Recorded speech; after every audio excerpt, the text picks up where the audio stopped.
নির্বাচনটা শুধু আইন শৃঙ্খলা বাহিনীর উপরে নির্ভর করে না।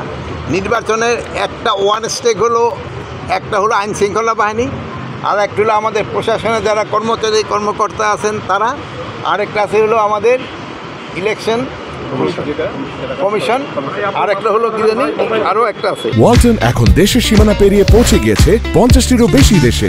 ওয়ালটন, ঘরে ঘরে বিশ্বজুড়ে।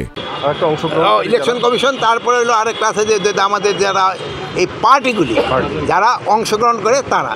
এখন ধরেন ইলেকশন কমিশনের উপরে নির্ভর করে এই পুলিং অফিসার, প্রিজাইডিং অফিসার, এটা তারা নিয়ন্ত্রণ করে।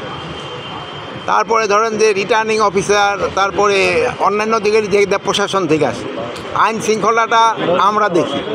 তারপরে হলো মেইন পার্টি হলো যারা ইলেকশন করতেছে। এখন এই ইলেকশনটার জন্য সবচেয়ে বেশি প্রস্তুতি দরকার যারা ইলেকশনে পার্টিসিপেট করবে তাদের। আমাদের প্রস্তুতি ঠিক আছে, সবাই প্রস্তুতি যদি হয়, চারোটার প্রস্তুতি একসাথে হলে কোনো অসুবিধা, আমাদের প্রস্তুতি কোনো ঘাটতি নেই।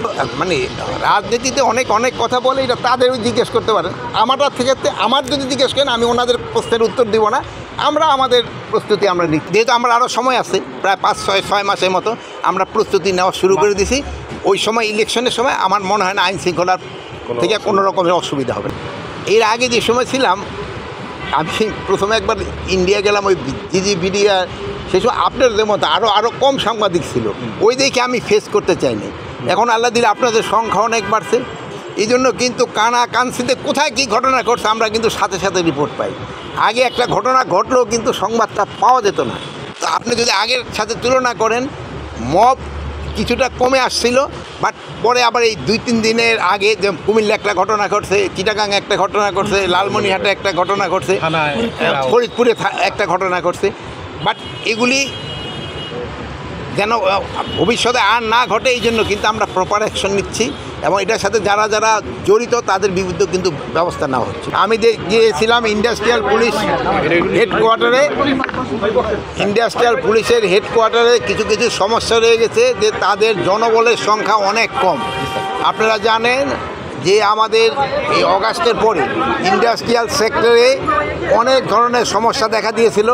আমাদের ইন্ডাস্ট্রিয়াল পুলিশ কঠোর পরিশ্রম করে তারা কিন্তু এই সমস্যাগুলি সমাধান করছে। এখন ইন্ডাস্ট্রিয়াল পুলিশের জনবল আরও কিছু বৃদ্ধি করতে হবে, যেহেতু আমাদের ইন্ডাস্ট্রির সংখ্যা বেড়ে যাচ্ছে আল্লাহ দিলে।